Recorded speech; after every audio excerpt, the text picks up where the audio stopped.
हम सबकी रोज की आदतें और टेक्नोलॉजी, इनके बीच ना एक बहुत ही गहरा रिश्ता है। पर सवाल ये है कि ऐसा है क्यों? चलिए आज इसी राज को खोलते हैं। अच्छा, एक पल के लिए सोचिए, सुबह उठते ही अलार्म बंद करने के बाद वो सबसे पहला काम क्या होता है जो हम में से ज्यादातर लोग करते हैं?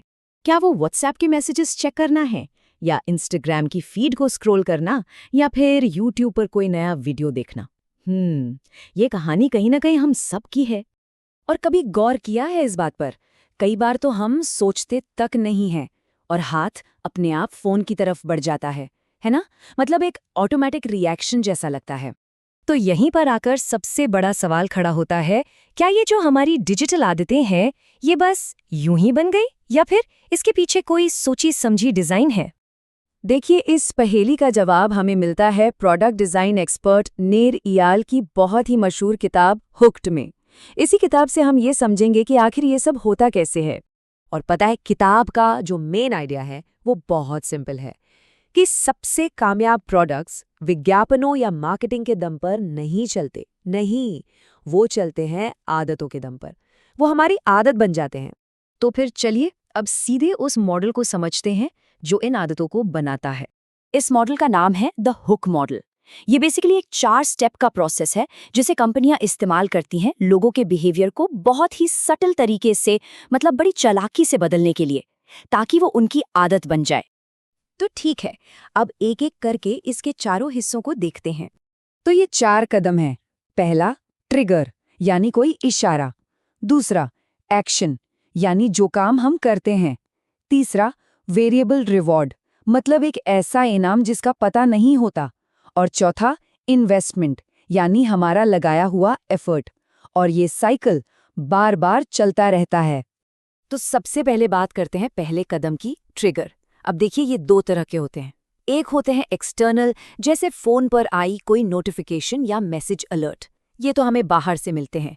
पर असली गेम चेंजर है इंटरनल ट्रिगर्स। ये हमारी अपनी भावनाएं हैं, बोरियत, अकेलापन या कुछ नया जानने की बेचैनी।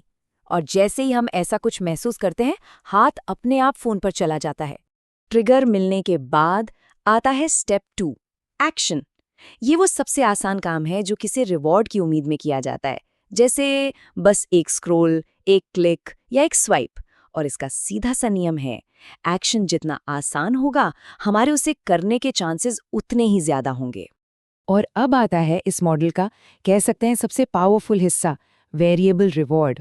देखिए, हमारा दिमाग ना एक जैसे रिवॉर्ड से बहुत जल्दी बोर हो जाता है। लेकिन जब हमें पता ही ना हो कि आगे क्या मिलने वाला है, वो जो अनप्रिडिक्टेबिलिटी है, वो जो अनिश्चितता है, वही हमें बांध कर रखती है।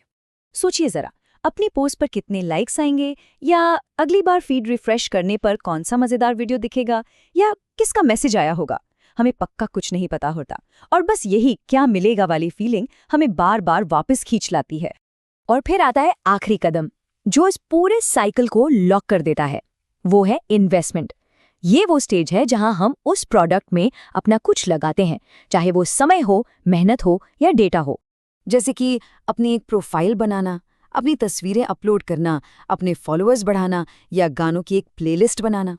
अब होता क्या है कि जितना ज़्यादा हम इसमें इन्वेस्ट करते हैं, उस प्लेटफॉर्म को छोड़ना उतना ही मुश्किल हो जाता है। और इस तरह हम अगले ट्रिगर के लिए खुद को तैयार कर लेते हैं। तो इस सबसे हमें क्या समझ में आता है? यही कि ये सिर्फ टेक्नोलॉजी की बात नहीं है।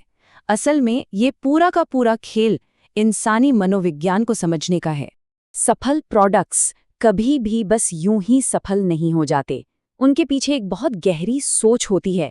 हर एक नोटिफिकेशन, हर स्क्रॉल, हर लाइक, इन सब को इंसानी मनोविज्ञान को ध्यान में रखकर बहुत ही सावधानी से डिजाइन किया जाता है। तो सवाल ये है कि ये समझना किसके लिए ज़रूरी है?